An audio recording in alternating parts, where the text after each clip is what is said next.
విజయవాడలో ఉన్న గుణదల మేరీమాత చరిత్ర మీకు తెలుసా?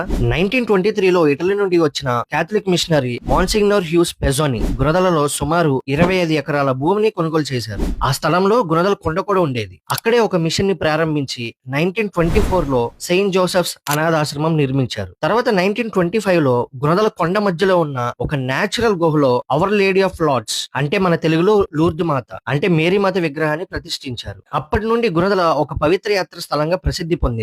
అసలు అవర్ లేడీ ఆఫ్ లార్డ్స్ అంటే ఏంటి? 1858లో ఫ్రాన్స్ లోని లార్డ్స్ అనే ప్రదేశంలో బెనెడెట్ అనే 14 ఇయర్స్ అమ్మాయికి మేరీమాత దర్శనం ఇచ్చింది. ఆ ఘటనకు గుర్తుగా గుణదలలో కూడా లార్డ్స్ గుహని ఆధారంగా చేసుకొని ఈ పుణ్యక్షేత్రం నిర్మించారు. ఇప్పుడు మనం చూస్తున్న పెద్ద గుణదల మేరీమాత చర్చ్ మాత్రం 1971లో నిర్మించి ప్రతిష్ఠించారు. ప్రతి సంవత్సరం ఫిబ్రవరి 9th నుండి 11th వరకు గుణదల ఫీస్ట్ ఘనంగా జరుగుతుంది. లక్షలాది మంది భక్తులు మతంతో సంబంధం లేకుండా ఇక్కడ ప్రార్థనలు చేయడానికి వస్తారు. అందుకే గుణదల కేవలం ఒక చర్చ్ కాదు, అది విశ్వాసానికి, ఐక్యతకి మరియు శాంతికి ప్రతీకం.